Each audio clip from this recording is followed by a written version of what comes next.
नमस्ते विद्यार्थी मित्रों, शिव छत्रपति शिक्षण संस्था द्वारा संचालित राजर्षि शाहू महाविद्यालय स्वायत्त लातूर हिंदी विभाग की ओर से मैं अध्यापक अमोल लांडगे आप सभी का स्वागत करता हूं। विद्यार्थी मित्रों, आज के इस वीडियो पाठ में जैसे पिछले वीडियो पाठ में हमने जिसकी चर्चा की, जो व्यंग्य रचना जो है खोज गरीबी के कारणों की, जिसके व्यंग्यकार जो है रचनाकार जो है नरेंद्र कोहली जी है, जिसकी हम यहाँ पर चर्चा कर रहे थे, उसी पाठ का अगला जो है शेष हिस्सा जो है इस पाठ में हम यहाँ पर चर्चात्मक अध्ययन के साथ जो है यहाँ पर पूरा करने वाले हैं। जैसे कि हमने पहले वीडियो पाठ में देखा कि वो उसमें लेखक बताना चाहते थे कि वह जिस योजना आयोग में यहाँ पर जिस मित्र से यहाँ पर मिलने गए थे, जो सरकारी अधिकारी था, उनसे वो साक्षात्कार कर रहे थे और साक्षात्कार के भीतर जो है चर्चात्मक अंदाज में जो है उन्होंने यहाँ पर पूछा कि जो गरीब लोग जो है, भारत देश जो है ये पिछड़ा हुआ क्यों है, भारत देश में इतने निर्धनता क्यों बढ़ रही है, इसके ऊपर जो है उन्होंने यहाँ पर चर्चा जो है शुरू की है। और चर्चा के अंत में जो है उन्होंने जब पूछना कि ये क्यों है, इसका कारण क्या हो सकता है, तभी वह अधिकारी यहाँ पर बताते हैं कि इसके पीछे का कारण जो है वह लोग जो है अंग्रेजी नहीं पढ़ते, अंग्रेजों की तरह नहीं रहते और अंग्रेजों की तरह सोचते भी नहीं है। ऐसा जो है यहाँ पर कहने के बाद जो है फिर से यहाँ पर लेखक को यहाँ पर जिज्ञासा जागृत होती है और वह फिर से यहाँ पर पूछते हैं कि इसका कारण क्या है। देखिएगा, इसका कारण क्या है, तभी वह यहाँ पर बताते हैं कि कारण बड़ा सीधा है, कारण बड़ा सीधा है। जो अंग्रेजी पढ़ता है वह उदार होता है और सारे विश्व को अपना मानता है और उदारता से ही धन मिलता है। ऐसी बातें जो यहाँ पर होती हुई हमने देखी है। आगे जो है वह कहते हैं कि कैसे मैंने फिर पूछा। देखिएगा, ये नरेंद्र कोहली जी की जिज्ञासा बढ़ रही है।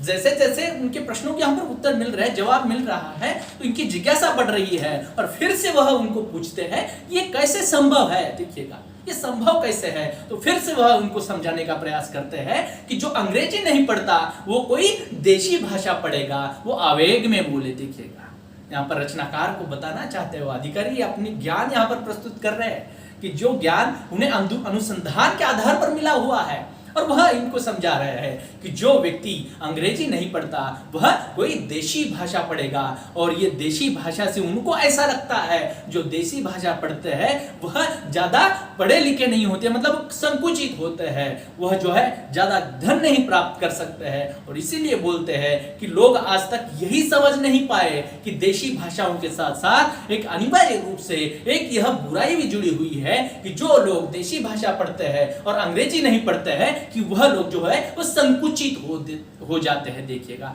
उनका दायरा जो होता है वो कम होता है, एक लिमिटेड दायरा होता है। देखिएगा, सीमाएं कम होती हुई दिखाई देती है और वो सीमा से बाहर नहीं जाते, ऐसे उनका मानना है। देखिएगा, उनका ऐसा अनुसंधान है कि जो लोग जो है अंग्रेजी पढ़ते हैं उनकी सीमा जो होता है, उनकी सीमा का दायरा जो होता है पूरे विश्व भर तक यहाँ पर दिखाई देता है, पूरा विश्वव्यापी होता है। लेकिन जो अंग्रेजी भाषा छोड़कर सिर्फ देशी भाषा पढ़ते हैं उनका दायरा जो होता है वह मर्यादित रूप में यहाँ पर दिखाई देता है और इसीलिए जो है वह निर्धन होते हैं, ऐसा वह बताने का प्रयास करते हैं। और व्यक्ति केवल इसीलिए देखिएगा जो देशी भाषा पढ़ता है वह ऐसा बताते हैं कि वह अपने सिर्फ देश की ही भलाई की सोच सकता है, देश के प्रति ईमानदार रहता है। देखिएगा, फिर से तो खुद ही यहाँ पर जो है स्वीकार कर रहे हैं कि जो लोग देशी भाषा पढ़ते हैं, अपनी मातृभाषा पढ़ते हैं, वह अपने देश के प्रति ईमानदार रहते हैं, देश की भलाई की यहाँ पर सोच विचार करते हैं और देश की ही उन्नति के हमेशा यहाँ पर सदैव जो है यहाँ पर अपने दिमाग में विचार करते रहते हैं। और इसीलिए उनको ऐसा लगता है कि जो व्यक्ति देश से जुड़ा हुआ है, देखिएगा, जो देश की उन्नति के लिए दिन रात कार्य कर रहा है, अपनी भाषाओं को अपना रहा है, वह व्यक्ति यहाँ पर निर्धन होता हुआ दिखाई दे रहा है, ऐसा उनका अनुसंधान बताता है। फिर से यहाँ पर जो है यहाँ पर वो बताते हैं कि जो ईमानदार व्यक्ति है वह जो होता है वह निर्धन होता हुआ दिखाई देता है। और इसीलिए ऐसी जब वक्तव्य जो है, ऐसा मंतव्य जो है लेखक के सामने प्रस्तुत करते हुए बताते हैं, तभी फिर से एक प्रश्न यहाँ पर खड़ा होता है। वो पूछते हैं अगर वो ईमानदार है, देश के प्रति, देखिएगा, देश के प्रति ईमानदार है, देश की उन्नति चाहता है और उसके भलाई की सोचता है, तो क्या हुआ। देखिएगा, तो क्या हुआ, ऐसा प्रश्न पूछने के बाद फिर से वह यहाँ पर फिर से अपना ज्ञान जो है, अनुसंधान का ज्ञान यहाँ पर बताने का प्रयास करते हैं कि क्या नहीं हुआ। देखिएगा, क्या नहीं हुआ कि अर्थशास्त्र का मूल सिद्धांत है। ये अर्थशास्त्री, ये बहुत बड़े अधिकारी जिस योजना आयोग में यहाँ पर कुर्सी पर बैठे हुए हैं, अपने अर्थशास्त्र का ज्ञान इसको बता रहे हैं कि बड़े बड़े सिद्धांत यहाँ पर रचनाकार के सामने प्रस्तुत कर रहे हैं कि ये धन को लेकर या फिर गरीबी को लेकर और भारत देश की निर्धनता को लेकर यहाँ पर बता रहे हैं कि क्या नहीं हुआ। देखिएगा, अर्थशास्त्र का मूल सिद्धांत ही है जो धन जो होता है वह वस्तु बेचकर नहीं मिलता। देखिएगा, धन क्या है कि धन वस्तु बेचकर नहीं मिलता। धन अगर मिलता कैसे है तो अपनी आत्मा और अपना ईमान बेचकर मिलता है। ये बात जो है जो लेखक को आवश्यक थी, वही बात जो है वो खुद यहां पर स्वीकार कर रहे हैं कि जिस उच्च कुर्सी पर जो है ये प्रसिद्ध जो है या फिर एक सम्मानजनक कुर्सी है, उस कुर्सी पर बैठकर एक अर्थशास्त्री जो है वो जो विद्वान जो है और बड़ी बड़ी योजना इस देश के लिए बनाता है, वही व्यक्ति यहाँ पर स्वीकार कर रहा है कि अगर यहाँ पर किसी निर्धन व्यक्ति को, भारत के गरीब व्यक्ति को अगर पैसा कमाना है, पूंजीपति बनना है, तो उसको अपनी आत्मा बेचनी पड़ेगी, अपना ईमान बेचना पड़ेगा, तभी वह यहाँ पर पैसा कमा पाएगा। जैसे कि हम देखते हैं कि बहुत सारे बड़े बड़े अधिकारी हैं, अब सभी अधिकारी वैसे नहीं हो सकते। देखिएगा, अब ये जो मैं बोल रहा हूँ, ये चर्चा कर रहा हूँ या फिर आपको बता रहा हूँ, सिर्फ यहाँ पर यही स्वीकार करना है कि मैं जो यहाँ पर सिर्फ और सिर्फ इस पाठ की समीक्षा कर रहा हूँ। इसके पाठ के माध्यम से, इस वीडियो पाठ के माध्यम से किसी अधिकारी, किसी संस्था, देखिएगा, या फिर कोई सरकार या फिर कोई पक्ष या फिर दल के ऊपर मुझे कोई टीका टिप्पणी नहीं करनी है और उनसे कोई मेरा संबंध भी नहीं है। मैं जो कर रहा हूं यहाँ पर सिर्फ और सिर्फ यहाँ पर समीक्षा कर रहा हूं और मात्र एक समीक्षक के रूप में ही आपको मुझे यहाँ पर देखना है। यहाँ पर वो बता रहे हैं कि आपको यहाँ पर जो धन अगर कमाना है तो आपको यहाँ पर सिर्फ आपकी आत्मा बेचनी है, आपका ईमान बेचना है, तभी आप पैसा कमा सकते हैं। और इसीलिए हम देखते हैं कि जो बड़े बड़े अधिकारी जो छोटा सा एक क्लर्क होता है, सरकारी दफ्तर का एक क्लर्क होता है, लेकिन जब वो ऑफिस में आता है, दफ्तर में आता है, तो बड़ी, देखिएगा, जो बड़ी महंगी कार में आता है और उसी में जाता है, रहने के लिए बहुत बड़ा मकान है, देखिएगा, और उसकी तनख्वाह अगर देखी जाए तो ये 30 या 35 हजार है, तो आप यहाँ पर अनुमान लगा सकते हैं या 30 या 35 हजार की तनख्वाह में वो इतनी ऐशो आराम के साथ अपना जीवन कैसे यापन कर सकता है। इसके पीछे का कारण जो है यहाँ पर ये कुर्सी पर बैठा हुआ अधिकारी जो है खुद जो है यहाँ पर स्वीकार कर रहा है कि आपको अगर पैसा कमाना है तो आपका आत्मा और आपका ईमान बेचना पड़ेगा। यह जो है यहाँ पर स्वीकार करते हैं और आगे बताते हैं कि देशभक्त जो होते हैं, जो देश की भलाई सोचते हैं, देश के प्रति ईमानदार रहते हैं, वह देशभक्त इन दोनों में से कुछ भी नहीं बेच सकते और इसीलिए वह जो है वह निर्धन होते हैं। और इसी कारण, इसी मंतव्य से, इसी विचार से यही स्पष्ट होता है कि जो देशभक्त होता है, जो अपने देश से जुड़ा हुआ है, अपनी भाषा से जुड़ा हुआ है, वह गरीब ही दिखाई देता है, वह निर्धन ही दिखाई देता है। और जो कोई अमीर है, जो कोई पूंजीपति है, वह अपना ईमान और अपना आत्मा बेचकर पैसा कमा रहा है। ये जो बात है यहाँ पर बताने का प्रयास जो है व्यंग्यात्मक रूप से नरेंद्र कोहली करते हुए दिखाई देते हैं और ऐसे विचार जो है प्रस्तुत करते हुए अपने खुद को यहाँ पर वह गौरव के साथ जो है यहाँ पर मुस्कुरा भी रहे हैं। देखिएगा, वे अपने अनुभव के साथ जो है यहाँ पर गौरव के साथ मुस्कुरा रहे हैं और वह यहाँ पर स्वीकार भी करते हैं कि यदि मैं इसी चक्कर में पड़ा होता, मैं अगर देशभक्ति जो है मेरे दिमाग में डालता या फिर देश की ही सोचता या फिर देश की उन्नति की बातें सोचता, तो सही योजना के कारण देश की उन्नति कर चुका होता और योजना आयोग बंद हो जाता। ये विचार जो है खुद यहाँ पर जिस योजना आयोग का जो अधिकारी है, अफसर है, जिसके हाथ में योजना आयोग की बागडोर है, सभी योजनाओं की जो है यहाँ पर मूल जो है, जड़ जो है इसी के हाथ में है और वह यहाँ पर स्वीकार कर रहा है। अगर मैं देशभक्ति सोचता, देश की उन्नति की या फिर देश के पूरे तमाम जो निर्धन लोग जो है, गरीब लोग जो है, किसान है, मजदूर है, जो शिक्षा ग्रहण करने वाले छात्र हैं, उनकी अगर मैं सोचता और उसी सोच विचार में, उसी चक्कर में पड़ता, तो सही योजना के कारण सभी की उन्नति हो जाती और योजना आयोग आज बंद हो जाता। और इसीलिए जो है मेरे बच्चे भी जो है एक एवरेज और कमीने लोगों की तरह अपने जो है एक परिश्रम की रोटी खा रहे होते हैं, देखिएगा। इसीलिए वो स्वीकार करते हैं कि बड़ी बड़ी योजनाएं जो होती है, जो पंचवार्षिक योजनाएं जो होती है, आप सभी सुनते हैं, योजना जो आती है पंचवार्षिक योजना होती है, 5 साल के लिए होती है। और हर साल जो है यहाँ पर अलग अलग योजना जो होती है, हर साल का जो आर्थिक बजट जो होता है वह भी यहाँ पर सामने आता है। और उस आर्थिक बजट में जो है ये 5 साल की योजना में से जो पैसा जो है अर्थ जो होता है ऊपर दिया जाता है। और ऐसी बहुत सारी योजना तो आती तो है, लेकिन कहाँ लुप्त हो जाती है, उसका सही ज्ञान जो होता है सभी लोगों को पता नहीं होता है। और इसीलिए जो योजनाएं जो आती है सिर्फ दिखाने के लिए होती है, देखिएगा, सिर्फ दिखाने के लिए होती है। कि जैसे कि हम देख रहे हैं यहाँ पर कि चूल्हा जल रहा है, देखिएगा, चूल्हा जल रहा है और जो पात्र जो है, मटका जो होता है बहुत ऊपर है, नीचे आग है और उसमें जो अंतर है बहुत सारा अंतर लग रहा है। वैसे ही अगर नीचे आग जल रही है और आग का और उस अनाज का, देखिएगा, उस पात्र का, उस मटके का कोई संबंध ही नहीं है, वहां तक आग पहुंच ही नहीं रही है, तो उसका अनाज जो है कब पकेगा और वह जो है कब उस जो रोटी जो है वह कब उसके पेट में जो है जो निर्धन लोग जो है उनके हाथ तक कब पहुंच जाएगी। ऐसा जो उदाहरण जो है इस पंचवार्षिक योजना के माध्यम से हम देख सकते हैं। ऐसा ही चित्र हमारे समाज में दिख रहा है।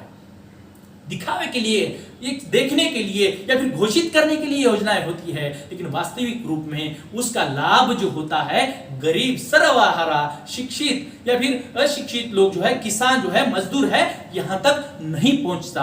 और इसमें जो लगाया हुआ जो धन है, अरबों खरबों रुपए में जो है बड़े बड़े आंकड़े होते हैं, वहां वह जो आंकड़े जो होते हैं ये सभी दफ्तर के बड़े बड़े अधिकारी, जो सरकार के जो नुमाइंदे होते हैं या फिर बड़े बड़े मंत्री लोग जो होते हैं, उन्हीं के जेब में जाते हुए दिखाई देते हैं। और इसीलिए वह कहते हैं यह योजना, ऐसी योजना अगर सही रूप से हम यहाँ पर अमल में लाएंगे या फिर लोगों तक पहुंचाएंगे तो हम जो है इसमें से हमें क्या मिलेगा, हमें भी जो है सिर्फ और सिर्फ हमारी सैलरी जो है, हमारी तनख्वाह के ऊपर ही यहाँ पर गुजारा करना पड़ेगा। और इसी कारण मेरे बच्चे भी यहाँ पर अपने परिश्रम की रोटी खानी पड़ती, उनको भी काम करना पड़ता। और इसीलिए हमारे बच्चे अगर आप देखते हैं तो बड़ी बड़ी कारों में, यहाँ पर बड़े बड़े गाड़ियों में घूमते हैं, स्कूल जाते हैं तो बड़े बड़े यहाँ पर कॉन्वेंट स्कूल में जाते हैं, देखिएगा, रहने के लिए उनकी बहुत बड़ी बड़ी अच्छी सुविधा है। देखिएगा, अगर हम तनख्वाह के अगर विचार करें तो तनख्वाह में से ये संभव नहीं है। ये बातें जो होते हैं वह खुद यहाँ पर स्वीकार करते हैं। और ये स्वीकार करने के बाद जो है लेखक फिर से यहाँ पर कहते हैं कि ठीक है, आप जो बता रहे हो वो स्वीकार है, ठीक है, एकदम सहमत हूं, पर आपको यह नहीं लगता ये जो गरीबी है, इस गरीबी के अन्य कारण भी हो सकते हैं। आप जो यहाँ पर कारण बता रहे हैं कि अंग्रेजी भाषा है, जो अंग्रेजी नहीं पढ़ते वह निर्धन होते हैं, एक कारण हो गया। दूसरे भी कारण हो सकते हैं, अन्य कारण भी हो सकते हैं। ऐसा भी देखने को मिलता है कि जो अंग्रेजी पढ़ते हैं, अब दक्षिण में जाइएगा, दक्षिण में जाते हैं तो वहां पर मातृभाषा ही अंग्रेजी है। बहुत सारे ऐसे राज्य वहां पर मातृभाषा अंग्रेजी है, अंग्रेजी में शिक्षा ग्रहण करते हैं, अंग्रेजी में व्यवहार करते हैं, लेकिन वहां पर भी हमें गरीब दिखाई देते हैं, निर्धन दिखाई देते हैं। रोड पर भीख मांगते हुए यहाँ पर भिखारी दिखाई देते हैं, और वो रोड पर भीख मांगते हुए भिखारी जो है वो अंग्रेजी में भीख मांग रहा है, ये भी हमें दिखाई दे रहा है। तो इसके पीछे का कारण आप क्या कह सकते हैं? तभी यहाँ पर जो है वो अधिकारी यहाँ पर स्पष्टीकरण दे रहे हैं कि भगवान के रूप के समान इसके कारण भी अनेक है। देखिएगा, जैसे भगवान के रूप है, बहुत सारे रूप है, वैसे ही इस निर्धनता के कारण भी बहुत सारे हमें यहाँ पर दिखाई दे रहे हैं। वो फिर से यहाँ पर दूसरा कारण यहाँ पर बता रहे हैं कि गरीब लोग आलसी है, वह काम नहीं करना चाहते। देखिएगा, दूसरा कारण यहाँ पर बता रहे हैं, जो गरीब होते हैं, जो निर्धन होते हैं, वह आलसी होते हैं, वो काम नहीं करना चाहते हैं। ऐसा यहाँ पर कहने के बाद वो खुद जो है लेखक यहाँ पर फिर से कहते हैं, स्वभाव अनुसार यहाँ पर आपत्ति खड़ा करते हैं, आपत्ति उपस्थित करते हैं। वह बताते हैं कि ये संभव नहीं है, मेरा खुद का अनुभव है। देखिएगा, मेरा खुद का अनुभव है। हाल ही में मैं दक्षिण बिहार के यहाँ पर सैर करके आया हूँ। दक्षिण बिहार गया था, वहां पर छोटा नागपुर का एक क्षेत्र है। उस छोटा नागपुर में यहाँ पर एक आदिवासी इलाका है, वहां पर आदिवासी लोग रहते हैं। और वह आदिवासी लोग सुबह सवेरे नहा धोकर तैयार होकर जमशेदपुर के बाजारों में जाकर श्रम बेचने के लिए बैठ भी जाते हैं। देखिएगा, ऐसी लंबी कतार वहां पर दिखाई देती है। बहुत सारे लोग, आप कह रहे हैं कि आलसी होते हैं, लेकिन सुबह सवेरे 5 बजे 6 बजे वह लोग जो होते हैं वहां पर सड़कों पर बैठे हुए दिखाई देते हैं, और इसीलिए बैठे हुए हैं कि उनको श्रम की आवश्यकता है। कोई भी व्यक्ति दैनिक मजदूरी देकर उनसे काम करवा सकता है, और वह जो लोग हैं, वह जो आदिवासी लोग जो है, चाहे वो पढ़े लिखे हो अनपढ़ हो, किसी भी प्रकार का काम करने के लिए तैयार है।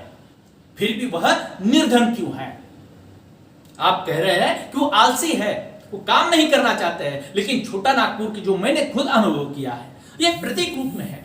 जो आदिवासी लोगों को यहां पर लिया गया है, और सभी ये आदिवासी लोगों को यहां पर जो लिया गया है, वो सभी का प्रतिनिधित्व कर रहे हैं कि भारतवर्ष के जितने भी निर्धन हैं, जितने भी गरीब हैं, वह उनका प्रतिनिधित्व तो ये आदिवासी कर रहे हैं। सभी गरीब जो है, सभी निर्धन जो है, वह आलसी नहीं होते। सभी को काम की आवश्यकता होती है, पेट भरने की आवश्यकता होती है, अपने परिवार को यहाँ पर पालने की आवश्यकता होती है, उनकी जरूरतें पूरी करने की आवश्यकता होती है। और वह सुबह सवेरे उठकर तैयार होकर नहा धोकर जो है यहाँ पर जो है हाथ में खाना लेकर डिब्बा लेकर यहाँ पर सड़कों के ऊपर आकर बैठ जाते हैं और श्रम का इंतजार करते हैं कि कोई व्यक्ति आएगा और हमें यहाँ पर काम देगा और उस काम के बदले उनको पैसा मिलेगा। लेकिन वह भी लोग आज हमें झोपड़ियों में रहते हुए दिखाई देते हैं। उनके बच्चे जो है एक आधी शिक्षा जो है 4वीं-5वीं कक्षा तक पढ़े हुए हैं, और आगे की शिक्षा वह छोड़कर अपने माँ बाप के साथ फिर से अपना श्रम बेचने के लिए उसी कतार में यहाँ पर बैठे हुए दिखाई दे रहे हैं। इसके बारे में आप क्या कहते हैं? इसके बारे में आपका अनुसंधान क्या कहता है? तो फिर से यहां पर जो है वो जो अधिकारी जो है मुंडित मुस्कुराते हुए फिर से कहते हैं कि बड़ी सीधी बात है, वे आलसी है तो है, कामचोर तो है। देखिएगा, वे आलसी है, कामचोर है, इसीलिए बाजार में जाकर बैठते हैं। देखिएगा, फिर से वही यहां पर बात कर रहे हैं कि आलसी है और कामचोर है, इसीलिए बाजार में बैठता है। परिश्रमी होते, सही रूप से परिश्रमी होते, काम करने वाले होते, तो कोई इंडस्ट्री खोलते या बिजनेस करते। देखिएगा, इंडस्ट्री और बिजनेस या फिर इंपोर्ट एक्सपोर्ट का लाइसेंस निकालते। अगर वो भी नहीं होता है तो शराब के ठेले के लिए प्रयास करते।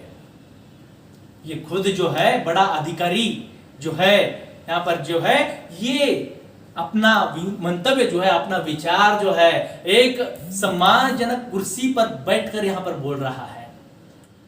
इंडस्ट्री और बिजनेस की बात कर रहा है, इंपोर्ट एक्सपोर्ट की बात कर रहा है, शराब के ठेके की बात कर रहा है। अगर ये भी नहीं होता है तो स्मगलिंग का धंधा करते हैं। पूरी ये जो बिजनेस की है या फिर स्मगलिंग है या फिर शराब जो है, पूरी तरह गैर कानूनी बातें जो है यहां पर बता रहे हैं कि जिससे अधिक से अधिक पैसा मिले। ये भी नहीं सोच रहे हैं कि जिनके बारे में हम बात करें, जी इतना निर्धन है, इतने गरीब है, अगर उनके पास इंडस्ट्री खोलने का दिमाग होता, उतना ज्ञान होता, या फिर इंपोर्ट एक्सपोर्ट का, जैसे आपकी तरह देखिएगा ये जो कुर्सी पर बैठे हुए हैं, बिजनेस कैसे शुरू करते हैं, इंडस्ट्री कैसे खोलते हैं, शराब के ठेके का लाइसेंस कैसे निकालते हैं, ये अगर उनको ज्ञान होता तो आज निर्धन नहीं होते और रोड पर बैठे हुए नहीं दिखाई देते, और सभी को नहीं मिलता है। और इसी के बारे में वो बता रहे हैं ये कामचोर है, आलसी है, और उनको ये करना चाहिए। देखिएगा, आपको अगर पैसा कमाना है तो आपको गैर कानूनी कार्य करना पड़ेगा, और ये मजबूरन करना पड़ेगा। ऐसे विचार जो है यहां पर खुद यहां पर ये अधिकारी बता रहे हैं। देखिएगा, वो आगे कहते हैं कि पैसा क्या सड़क किनारे बैठकर मिल जाता है। देखिएगा, पैसा क्या सड़क किनारे बैठकर मिल जाता है।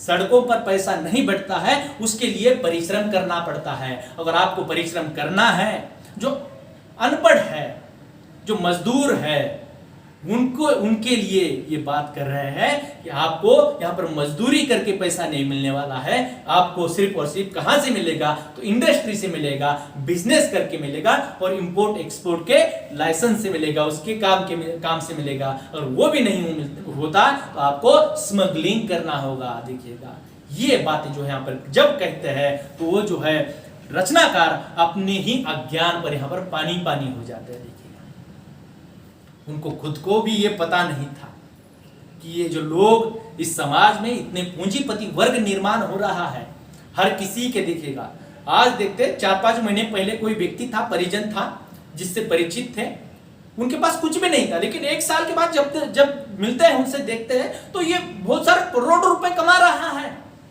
रातों रात करोड़पति हो रहा है। भाई इसके पीछे का कारण क्या है? तो अगर वो कारण क्या है तो ये जो अधिकारी यहां पर बता रहा है, ये गैर कानूनन कार्य करने के कारण ही यहां पर वो मिलता हुआ दिखाई दे रहा है, धन की प्राप्ति होती हुई दिखाई दे रही है। और इसी कारण जो है उनको फिर से एक जिज्ञासा जागृत होती है और फिर से एक विचार आता है। देखिएगा, फिर से वह कहते हैं कि हमारे लोगों को यहां पर गैर कानूनन कार्य नहीं करने देना है, जो भी करना है कानूनन करना है, अपने परिश्रम के माध्यम से यहां पर पैसा कमाना है। तो उसके लिए हम ये कह सकते हैं, ऐसा क्यों, ऐसा संभव नहीं हो सकता क्या? उनसे प्रश्न चिन्ह कर रहे हैं, अधिकारी से बोल रहे हैं कि जो व्यक्ति यहाँ पर पंचवार्षिक योजनाएं निर्माण करता है, अलग अलग योजना यहाँ पर लोगों के लिए लागू करता है, और उसी किसी योजना के तहत, देखिएगा, उसी किसी योजना के तहत उन्हें पैसा कमाने का सही ढंग अगर बताया जाए, या फिर उसी के लिए उसी पैसा कमाने के ढंग के साथ साथ जो है कुछ धनराशि उनको अगर उधार दे दिया जाए तो वो लोग निर्धन नहीं हो पाएंगे, ऐसा मुझे लगता है। ये जो है रचनाकार यहाँ पर जो है उनको बता रहे हैं, ये जो निर्धन है, रोड पर बैठ रहे हैं, जिनके पास काम नहीं है, निर्धन है, गरीब है, उनको अगर सही ढंग बताया जाए या फिर उनको प्रशिक्षण दिया जाए, प्रशिक्षित किया जाए, और उसके लिए जो वहां पर व्यापार करना चाहते हैं, देखिएगा, उसके लिए कुछ धनराशि अगर उनके लिए दी जाए तो वह यहाँ पर निर्धन नहीं रहेंगे। तो फिर इसके ऊपर उसी प्रश्न का यहाँ पर जवाब देते हुए वह कहते हैं कि यह संभव नहीं है। नकारात्मक यहाँ पर जो है वह सिर हिला देते हैं। देखिएगा, ये संभव नहीं हो पाता है, इसीलिए कि क्यों नहीं संभव हो पाता है कि अगर उनको धन दिया जाए, देखिएगा, उनको आर्थिक मदद दी जाए, धनराशि उधार दी जाए, तो वे लोग उसकी शराब पी जाएंगे। देखिएगा, ये जो अधिकारी है, ये जो अफसर जो है, यहां पर कुर्सी पर बैठकर कुछ एक गिने चुने निर्धन या फिर शराब पीने वाले लोगों को देखकर, देखिएगा, एक 5% लोगों का अनुमान लगाकर उन्हीं का मूल्यांकन करके 95% लोगों के लिए वही सोच विचार यहां पर लागू कर रहे हैं। कुछ एक लोग होते हैं समाज में, होते नहीं होते ऐसा नहीं, कुछ अपवादात्मक रूप में होते हैं, उन्हीं के आधार पर ये बताते हैं कि अगर हम उनको पैसा देंगे, धनराशि उधार देंगे, तो उसकी वह शराब पिएंगे और वह गरीब के गरीब ही रह जाएंगे और सरकार का धन जो है वह व्यर्थ ही नष्ट हो जाएगा। ऐसे विचार जो है यहाँ पर अधिकारी यहाँ पर बोल रहे हैं। और इसी जैसे ही आपने विचार जो है शराब पीने की और गरीब रहने की यहाँ पर कहते हैं, तो फिर से वह यहाँ पर कहते हैं, ये आप किस आधार पर बोल सकते हैं? आपके पास प्रमाण क्या है इस बात का कि आप अगर धनराशि देंगे और उसका वे लोग जो है, गरीब लोग जो है, शराब पिएंगे?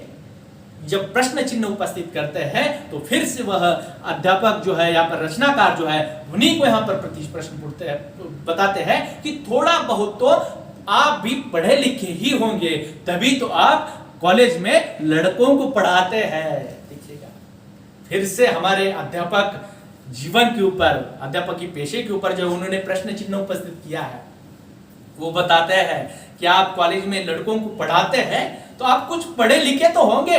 देखिएगा, तो ऐसा पूछने पर वह रचनाकार जो है नरेंद्र कोहली जी उनको बताते हैं कि जी हाँ, मैं पीएचडी तक पढ़ा हुआ हूं।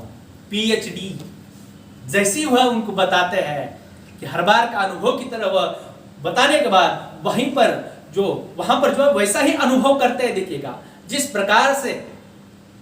प्रकार से रचनाकार के अम्मा की मौसी की तरह, देखिएगा, अम्मा की मौसी जिस प्रकार ये सुनती थी कि मैंने पीएचडी की है, जब वो मौसी को बताते थे तो वह मुंह बिचका है। देखिएगा, मुंह बिचका यह कहती है कि जो पढ़ाई से नाराज होकर, देखिएगा, पीएचडी जब बताते तो वो उससे नाराज होती थी और वह कहती थी इससे अच्छा तो बीए कर लेता। देखिएगा, इससे अच्छा तो बीए कर लेता, ये तूने क्या कर बैठा। देखिएगा पीएचडी और बीए में इनको कुछ फर्क ही नजर नहीं आ रहा है। ये शिक्षा व्यवस्था और जो लोग जो है इनकी मानसिकता के ऊपर भी यहाँ पर व्यंग्य किया है कि कुछ लोगों को ऐसा लगता है कि पीएचडी की उपाधि की तुलना में बीए ही अच्छा था। देखिएगा यहाँ पर ये बताने का उनका मंतव्य है, देखिएगा विचार है, एक व्यंग्यात्मक रूप से यहाँ पर बताना चाहते हैं ये ज्यादा पढ़े लिखने की या फिर ज्यादा पढ़ने की आवश्यकता नहीं है।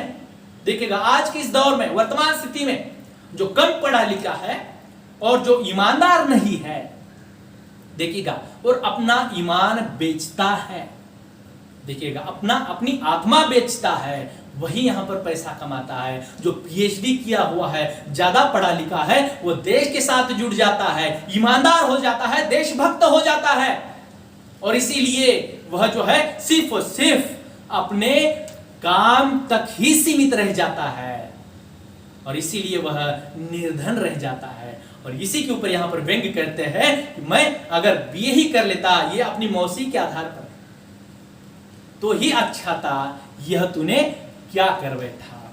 देखिएगा ऐसा कहने के बाद जो है लेखक को अपनी ओर जिज्ञासु दृष्टि से देखते हुए, ताकते हुए धैर्य पूर्वक जो है यहां पर वो फिर से समझाना शुरू कर देते हैं। देखिएगा वो लेखक को समझा रहे हैं। देखिएगा अंग्रेजी की एक कहावत है, क्या है कि मनी करप्टस, धन आदमी का चरित्र नष्ट कर देता है। देखिएगा जैसे कि मनुष्य के पास, आदमी के पास पैसा आता है, वह पैसा उस आदमी का चरित्र यहां पर नष्ट कर देता है। तो यह सिद्ध हुआ कि आदमी तभी तक चरित्रवान है जब तक वह निर्धन है। देखिएगा और पैसा आते ही आदमी चरित्रहीन हो जाता है। देखिएगा फिर से वह कहते हैं कि आप ही बताइए कि देश के लाभ की दृष्टि से चरित्र आवश्यक है या धन। बार बार जो है यहां पर रचनाकार के सामने, नरेंद्र कोहली जी के सामने बहुत बड़ा प्रश्न चिन्ह उपस्थित कर रहे हैं। तो आप ही बताइए, देश की भलाई के बारे में, देश की दृष्टिकोण के बारे में, लाभ के दृष्टि से आप अगर देखते हैं तो चरित्र आवश्यक है या धन। तभी लेखक जो है स्वभावानुसार बोलते हैं कि देश की लाभ की दृष्टि से चरित्र आवश्यक है। देखिएगा जैसी वो बोलते हैं कि चरित्र आवश्यक है, तो आप क्यों चाहते हो कि गरीब को धन देकर उनका चरित्र नष्ट किया जाए। देखिएगा गरीब को धन देकर उनका चरित्र नष्ट किया जाए, आप क्यों चाहते हो। हाथ में धन आते ही वह लोग तरह तरह की बुराइयों में पड़ जाएंगे, तरह तरह की बुराइयों में। देखिएगा बुरी आदतें लग जाएंगी, शराब पीने लगेंगे, घर में यहां पर मारपीट करने लगेंगे, गैर कानूनन कार्य करने लगेंगे, समाज में विद्रुपताएं फैलने लगेगी, अव्यवस्था यहां पर दिखाई देगी, अस्थिर समाज हो जाएगा। आप क्यों चाहते हो समाज की स्थिति ऐसी हो। देखिएगा ये सोच विचार कीजिएगा कि देश की आर्थिक स्थिति बिगड़ जाए तो समझिए कुछ नहीं बिगड़ा। देश की आर्थिक स्थिति बिगड़ जाए तो बिगड़ने दीजिएगा, कुछ फर्क नहीं पड़ेगा। लेकिन देश की नैतिकता बिगड़ जाए तो हम ईश्वर को क्या मुंह दिखाएंगे। देखिएगा फिर से ये सरकारी अफसर जो है ईश्वर का यहां पर जो है ईश्वर की दुहाई देकर इनको बता रहे हैं कि देश की आर्थिक स्थिति बिगड़ जाए तो बिगड़ने दीजिएगा, इससे कुछ लेना देना नहीं है, हमें सिर्फ नैतिकता आवश्यक है। और नैतिकता बिगड़ जाएगी तो आप ईश्वर को क्या मुंह दिखाएंगे, जिसके कारण आप यहां पर नैतिकता बिगाड़ रहे हैं, आप लोगों को धन दे रहे हैं और उनकी नैतिकता समाप्त हो रही है। देखिएगा वो बुरे काम में लग रहे हैं और इसी कारण जो है इसका पूरा कारण आप ही को जाएगा। और इसीलिए वह कहते हैं कि आप अगर इसका कारण बन जाएंगे तो ईश्वर को क्या मुंह दिखाएंगे। और ऐसा कहने के बाद जो है लेखक को उस ईश्वर भीरु व्यक्ति के चेहरे पर भगवत कृपा का प्रकाश दिखाई दिया। बड़े अफसर तो है लेकिन ईश्वर से डर रहे हैं। भगवत कृपा जो है इसका प्रकाश उनके चेहरे पर दिखाई दे रहा है। ऐसा लग रहा है कि ईश्वर का जो है पूरी तरह से उनको आशीर्वाद है। देखिएगा, और उनके टेबल के ऊपर एक ईश्वर की छोटी फोटो भी दिखाई दे रही है, उसके सामने कुछ फूल चढ़ाए हुए हैं। ईश्वर से डरते भी है, देखिएगा, डरते भी है। एक और ईश्वर की भक्ति करते हैं, उनसे डरते हैं, और दूसरी ओर यहां पर गैर कानूनन कार्य करते हैं, भ्रष्टाचार करते हैं, लोगों का शोषण करते हैं। गरीब निर्धन लोग जो है उनको अमीर नहीं बनाना चाहते हैं। ये दो रूप जो है यहां पर वहां पर दिखाई दे रहे हैं। और फिर से यहां पर रचनाकार को यहां पर ऐसा लगता है, उनको ऐसा पूछते हैं, तो आपको आपकी नैतिकता पर क्या विचार है। देखिएगा, लोगों को छोड़ दीजिएगा, दूसरों को छोड़ दीजिएगा, आपको अपनी नैतिकता के बारे में क्या लगता है। तभी शालीनता से वह अधिकारी यहां पर मुस्कुराकर बोल उठते हैं कि भाई, दूध के दूल्हे तो हम भी नहीं है। देखिएगा, दूध के दूल्हे तो हम भी नहीं है, इसीलिए हम सोचते हैं जिन लोगों का चरित्र नष्ट हो चुका है तो उनका होने दीजिएगा। देखिएगा, हमारा चरित्र नष्ट हो चुका है, हम चरित्रवान नहीं हैं, उनका हो गया तो हो चुका, छोड़ दीजिएगा, लेकिन कम से कम शेष लोगों को तो बुराई से बचाया जाए।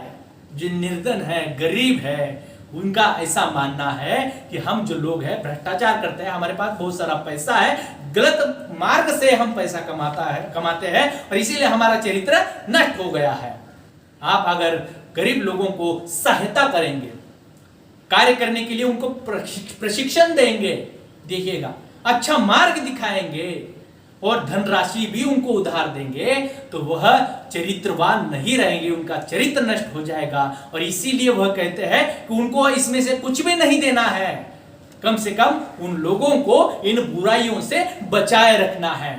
और वह कहते हैं कि हमने धन रूपी पाप, देखिएगा, धन रूपी पाप कुछ एक लोगों तक सीमित कर दिया है। मतलब ये धन जो होता है, पैसा जो होता है, एक सीमित दायरे में घूम रहा है।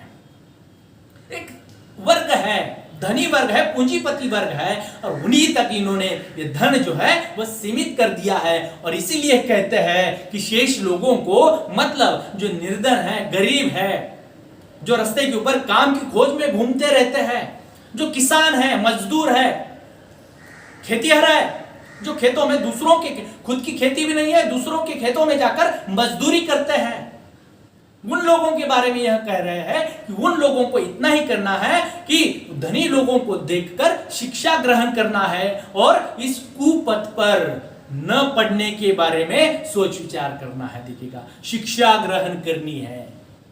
कौन सी शिक्षा? तो ये बड़े हैं, अमीर है, पूंजीपति है, और इन्होंने ये धन कैसे कमाया है? तो गैर कार्य के माध्यम से किया है, गैर कानूनन कार्य किया है और उससे धन की प्राप्ति की है। हम गरीब है, हम चरित्रवान हैं और चरित्र हमारा नष्ट नहीं करना है और हमें वही शिक्षा ग्रहण करनी है। ये अमीर होते हैं तो होने दीजिएगा, इनका चरित्र ठीक नहीं है, ये चरित्रवान नहीं है और हमें उससे शिक्षा प्राप्त करनी है और उससे बचकर ही रहना है। देश को चरित्रवान लोगों की बहुत आवश्यकता है। देखिएगा, कह रहे हैं, रचनाकार को बता रहे हैं कि अपने देश को, भारत देश को चरित्रवान लोगों की आवश्यकता है। तो चरित्रहीन लोगों, देखिएगा, चरित्रवान लोगों की आवश्यकता है। तभी रचनाकार जो होते हैं फिर से यहां पर अधिकारी को यहां पर प्रति प्रश्न पूछते हैं, तो चरित्रहीन धनी लोगों का हम क्या करें? देखिएगा, आप तो बता रहे गरीब जो है, निर्धन जो है, वो चरित्रवान होते हैं, उनकी लोगों को या फिर उनकी इस देश को आवश्यकता है। चरित्रवान लोगों को यहां पर बहुत आवश्यकता है, लोगों की बहुत आवश्यकता है भारत देश को। तभी वह कहते हैं कि ठीक है, उनकी तो आवश्यकता है, लेकिन जो चरित्रहीन धनी लोग हैं, जो पूंजीपति चरित्रहीन लोग हैं, उनका हम क्या करें? तभी वह यहां पर कहते हैं साहब, उनको उन पर दया करे, वे बेचारे अपने पाप की आग में जल रहे हैं। देखिएगा, खुद भी जो है यहां पर स्वीकार कर रहे हैं, हम पापी है, हम पूंजीपति है, धनी है, और हम अपने पाप की आग में जल रहे हैं, हम पर दया कीजिएगा। वो माफी मांग रहे हैं और हमें ऐसा ही रहने दीजिएगा। हम अपनी आत्मा बेचेंगे, अपना ईमान बेचेंगे। देश से और हमारा कोई लेना देना नहीं है। हमें सिर्फ और सिर्फ धन की प्राप्ति करनी है, और हम जो है धन तो प्राप्त करते हैं और फिर से यही भी सोच विचार करते हैं कि हम पाप कर रहे हैं। कुछ समय के लिए हम उस पाप की आग में जलते हैं और फिर से वही कार्य करते हैं। ऐसा विचार जो है यहाँ पर लेखक के सामने ये अधिकारी यहाँ पर प्रस्तुत करते हैं, और ऐसे विचार सुनने के बाद निरुक्ता का मौन यहाँ पर लेखक के ऊपर यहाँ पर आ जाता है। निरुक्ता का मौन ओढ़े रहे यहाँ पर वो बैठते हैं, और कुछ देर तक जो है वह अधिकारी रचनाकार को देखकर उनको घूरते हुए स्नेह विहल हो जाते हैं। उनको मौन बैठे हुए देखकर स्नेह विहल हो जाते हैं, और स्नेह विहल स्वर में बोलते हैं, अच्छा भाई बहुत बहस हो गई, बोलो क्या लोगे। देखिएगा ऐसा विचार जो है अंतिम पंक्तियों में जो है, अंतिम स्वरूप में जो है यहाँ पर दिखाई दे रहा है।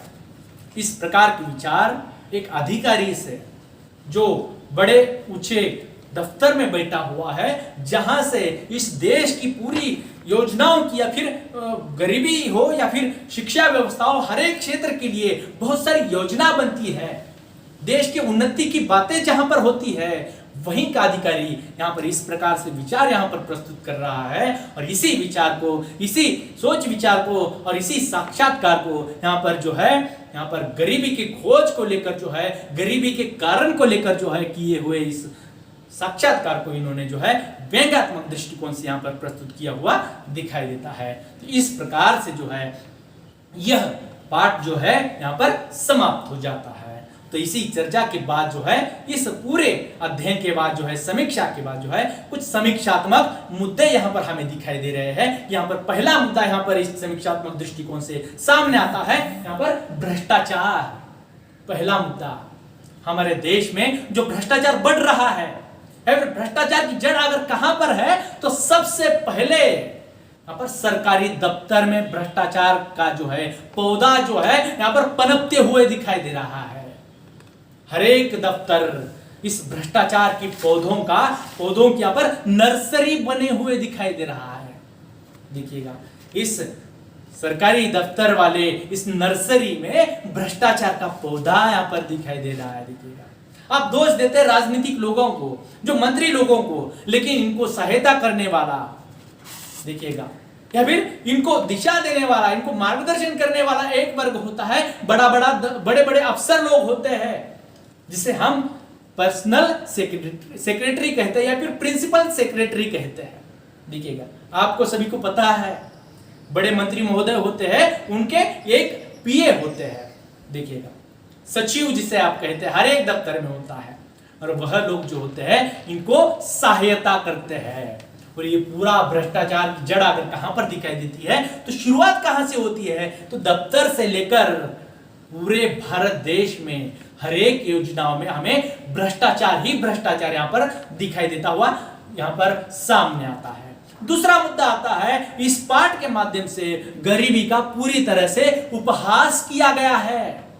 देखिएगा गरीब को लेकर, गरीब जब शब्द सामने सुनाई देता है, गरीब का चित्र जब ये पूंजीपति लोगों के सामने आता है, बड़े अफसरों के सामने आता है, तो हर बार ये लोग जो होते हैं गरीबी का, गरीब लोगों का, निर्धन लोगों का उपहास उड़ाते हुए दिखाई देते हैं। जिस प्रकार यहाँ पर लोग जो है बैठे हुए यहाँ पर अधिकारी जो है, उन्होंने रचनाकार के सामने यहाँ पर जो है गरीबी का उपहास उड़ाया है। वो यहाँ पर कह रहे हैं कि वो गरीब जो होते हैं वो कामचोर होते हैं।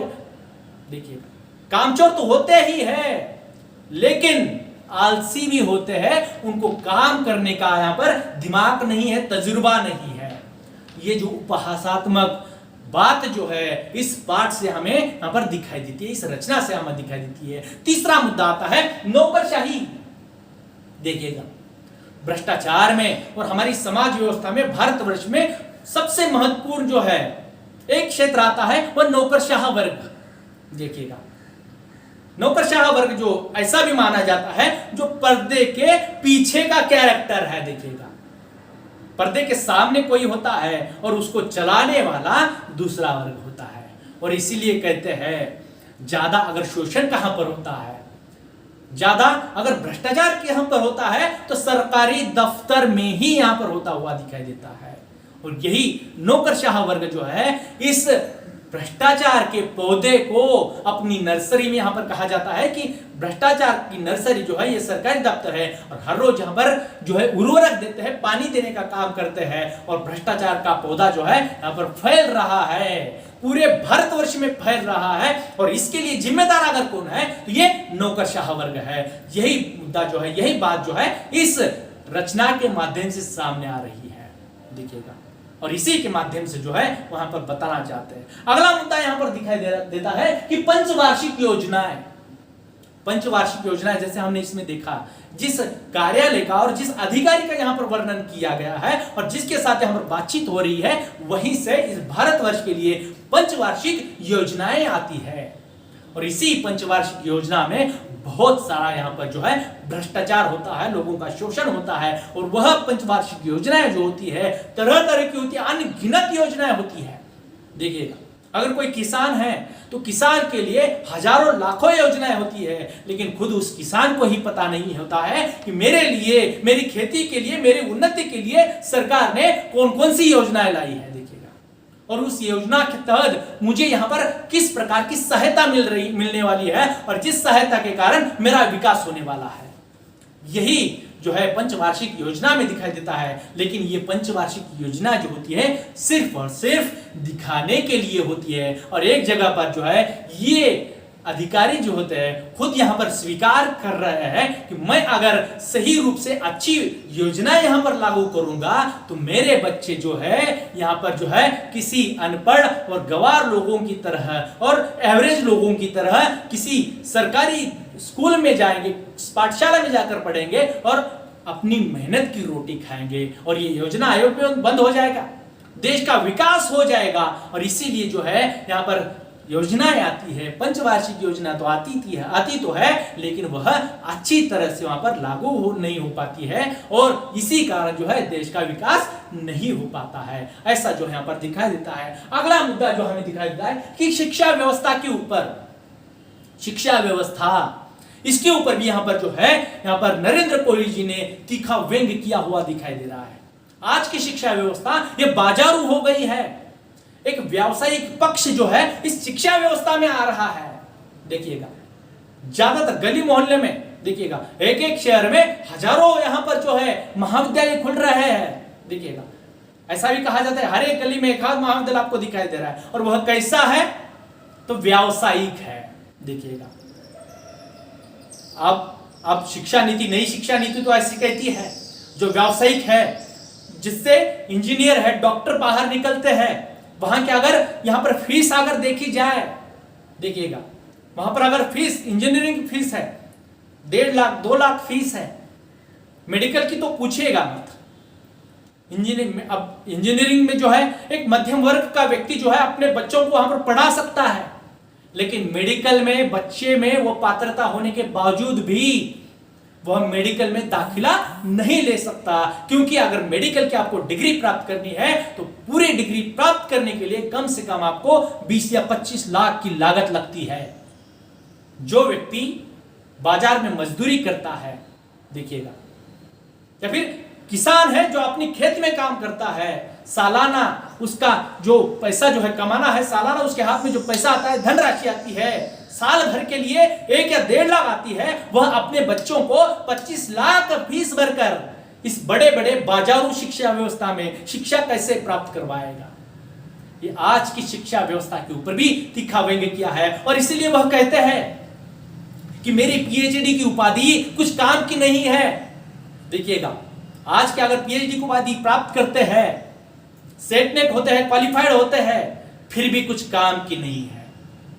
आप अगर बीए ही किए होते, ग्रेजुएट ही रहते, तो कुछ ना कुछ इधर उधर काम करते या फिर गंदे या फिर बुरे कामों में जुड़ जाते और पैसे कमाने लगते। लेकिन जो ज्यादा पढ़ा लिखा होता है वो ज्ञानी बनता है, देश के साथ जुड़ा होता है और गैर कानून कामों के लिए वह कभी स्वीकृति नहीं देता है, ईमानदार रहता है। और इसीलिए इस शिक्षा व्यवस्था के ऊपर भी यहाँ पर व्यंग्य किया हुआ दिखाई देता है। अगला मुद्दा जो है प्रखर रूप से यहाँ पर सामने आ रहा है कि अंग्रेजी भाषा का प्रभाव, अंग्रेजी भाषा अपना प्रभाव जो है यहाँ पर बढ़ता हुआ दिखाई दे रहा है। अंग्रेजों ने हमारे ऊपर 150 साल राज किया है, लेकिन 150 साल राज करने के बाद वो तो चले गए, लेकिन पूरी तरह से चले नहीं गए, वो शारीरिक रूप से चले गए। उनके विचार आज भी हमारे दिमाग में है और हम जो है शारीरिक रूप से भारतीय है और मानसिक रूप से अंग्रेज है। और इसीलिए कहते हैं कि गोरे अंग्रेज चले गए और काले अंग्रेज आ गए। देखिएगा वो मानसिकता हमें यहाँ पर दिखाई देती है। वह कहता है कि जो व्यक्ति अंग्रेजी बोलता है, अंग्रेजों की तरह रहता है, उसी को समाज में सम्मान है और उसी के पास पैसा है, धनराशि है। देखिएगा और देसी भाषा जो बोलता है उसको देखिएगा देसी गवार की उपाधि देकर उसकी ओर हीनता की दृष्टिकोण से देखा जाता है, गवार कहा जाता है देशी भाषा बोलने के बाद। देखिएगा और इसीलिए अंग्रेजी भाषा के ऊपर भी जो है उसके बढ़ते प्रभाव के ऊपर भी जो है यहाँ पर रचनाकार ने यहाँ पर व्यंग्य किया हुआ दिखाई देता है। और सबसे अंतिम जो है यहाँ पर जो है एक मुद्दा यहाँ पर प्रखर रूप से यहाँ पर दिखाई देता है, ये पूंजीपतिवाद। एक और नौकरशाह है और नौकरशाह को आधार देने वाला, उससे आगे बढ़ने वाला, धन प्राप्त करने वाला पूंजीपति वर्ग भी बढ़ रहा है। देखिएगा ऐसा माना जाता है कि 100% में से सिर्फ 5% पूंजीपति वर्ग है, लेकिन ये 5% पूंजीपति वर्ग जो होता है बाकी के 95% निर्धन, गरीब और मध्यम वर्गीय लोगों के ऊपर यहाँ पर राज करते हुए दिखाई दे रहे हैं। 5% पूंजीपति कैसे बने? तो इन 95% लोगों का शोषण करके ही वो बने हुए दिखाई देते हैं। पूंजीपतिवाद बढ़ रहा है। देखिएगा और यही पूंजीपति वर्ग जो होता है ये नौकरशाह को अपने मुट्ठी में कैद कर रहा है, राजनीतिक लोगों को अपने मुट्ठी में कैद कर रहा है। देखिएगा चुनाव आता है तो चुनाव के लिए करोड़ों रुपए इस राजनेता को वह देता है और जब चुनकर आता है सरकार उस लोगों की बनती है तो उनसे जो जितना दिया है उसके 2 गुना, 4 गुना, 10 गुना वहां से प्राप्त करता भी दिखाई दे रहा है। और वो पूंजीपति जो है, अमीर जो है वो अमीर बनता जा रहा है और गरीब जो है वह गरीब बनता जा रहा है। ये मुद्दा जो है यहाँ पर दिखाई देता है। और सबसे अंतिम जो है फिर से एक मुद्दा जो है मेरे दिमाग में आ रहा है, इसके माध्यम से, इस रचना के माध्यम से रचनाकार यहाँ पर बताना चाहते हैं कि देश के लिए जो है चरित्र महत्वपूर्ण है या फिर धन। देखिएगा ये जो है आपको अगर धन की प्राप्ति करनी है तो आपको चरित्र को छोड़ना पड़ेगा, आपको चरित्रहीन होना पड़ेगा, आपका ईमान आपको बेचना पड़ेगा, आपकी आत्मा बेचनी पड़ेगी। यहां पर एक जो उदाहरण दिया है कि आप जो है जो चरित्रहीन होता है वो उदारमतवादी होता है, पूरे विश्व को अपना मानता है, सिर्फ अपनी देश की यहां पर नहीं सोचता है। देखिएगा और इसीलिए जो है यहाँ पर एक मुद्दा जो है व्यंग्यात्मक मुद्दा जो है यहाँ पर सामने आ रहा है कि चरित्रवान व्यक्ति आवश्यक है या फिर धन आवश्यक है। और इसीलिए अंततः वो कहते हैं कि चरित्र की आवश्यकता होती है और चरित्र के साथ साथ आपको जो है वह अच्छे कार्य करके ही धन की प्राप्ति करनी है, ताकि आप जो है देश के साथ ईमानदार है, देश की उन्नति की बात करते हैं और देश के साथ जुड़े हुए हैं। आपको जो है यहाँ पर पूंजीपति भले ही ना होना हो या फिर पूंजीपति के वर्ग में सम्मिलित ना होना हो, फिर भी आपका परिवार जितना आपको आवश्यक है उतना आपको मिल रहा है। जो प्राप्त करना है सिर्फ चरित्रवान होकर ही प्राप्त करना है। देश की विरुद्ध में या फिर देश को बेचकर जो है, देश की अपनी ईमानदारी जो बेचकर जो है अगर कोई आपको धन मिलता है तो इसको पूरी तरह से अस्वीकार करना है। तो इस प्रकार से जो है ये मुद्दे जो है हमें समीक्षात्मक रूप से यहाँ पर दिखाई देते हैं। तो इस प्रकार से पूरी तरह से हम यहाँ पर जो है पूरी यहाँ पर जो है चर्चा करने के बाद जो है ये रचना जो है ये नरेंद्र कोहली जी ने यहाँ पर व्यंग्यात्मक रूप से खोज गरीबी की कारणों की यहाँ पर प्रस्तुत की है वह जो है यहाँ पर समाप्त होती है। तो विद्यार्थी मित्रों, आपको अगर यह पाठ अच्छा लगा हो तो आप इस चैनल को सब्सक्राइब कीजिएगा, लाइक कीजिएगा, शेयर करना मत भूलिएगा। तब तक के लिए घर में रहें, सुरक्षित रहें और दूसरों को भी सुरक्षित रखें। धन्यवाद।